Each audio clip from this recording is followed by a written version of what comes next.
The most expensive requirement in any project is the one you discover after the thing is built. The last series had a name for it, the requirement you only discover when you see the wrong thing built. You know the moment the stakeholder looks at the finished feature, tilts their head, and says, "Oh, but it cannot do that on weekends." And nobody wrote weekends down because nobody knew weekends mattered, including them. Last episode, I showed you how to pin down the intent you already have, example tables, 3 rows per adjective, rows a machine can be held against. Underneath that technique sat a quiet assumption that you know where the edges are. This episode is about the intent you do not know you have, which is the kind that actually kills projects. Here is what changed. That head tilt used to arrive at ruinous prices, because the wrong thing had to be fully built before anyone could see it, and fully built meant weeks or months. So the industry spent decades trying to imagine requirements harder up front, and it never worked, because this class of requirement cannot be imagined. It surfaces on contact with a built thing, and nowhere else. AI did not change the class, it changed the price of contact. The wrong thing now costs minutes, which means discovering the deadliest requirements has become nearly free, but only if you aim the discovery on purpose, and aiming it is this episode's technique. The probe loop, for steps. Before you finalize a spec, generate 3 disposable variants of the thing, and make them differ where you are least certain, not where you are most comfortable. Put them in front of a real user or a real stakeholder, and watch a real use, not a demo. Harvest every surprise into the spec, every head tilt, every hesitation, every that is odd. Then throw all 3 probes away, including the one they liked. Probe then spec, not vibe then ship. The probes are not drafts of the product, they are instruments for measuring your own ignorance, and instruments get put away when the measurement is done. This is the oldest advice in the field, repriced. 1975, Fred Brooks, plan to throw one away, you will, anyhow.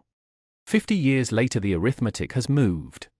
Plan to throw 3 away, deliberately, before the spec is even final, because throwaways have become the cheapest measuring instrument you own. One step of this loop stubbornly refuses to automate, and it is the asking.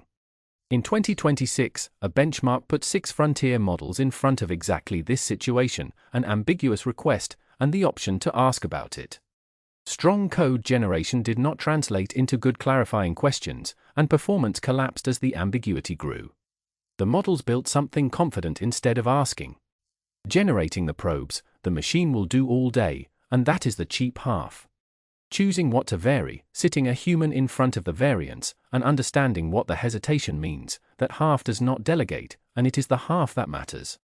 So we run the loop on the reply suggester. After 2 episodes, its spec looks solid, but 2 of its load-bearing choices are still guesses about people, how agents want drafts to behave, and what a good draft feels like from inside a busy queue. So, 3 probes, built in an afternoon, a terse one that answers in 2 sentences, an empathetic one that leads with feeling, and a policy-strict one that quotes chapter and verse. We put all 3 in front of 2 support agents, watched them work a morning of real tickets, and the surprises came fast. First, both agents ignored the accept button and went straight to editing, every time, even on drafts they called good. They do not want to approve replies, they want raw material to shape. The draft is a starting point, not a verdict. Second, and it was said with feeling, their fear is not the bad draft, which they spot on site and delete.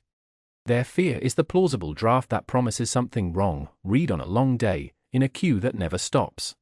The wrong promise in a warm tone is the one that gets through.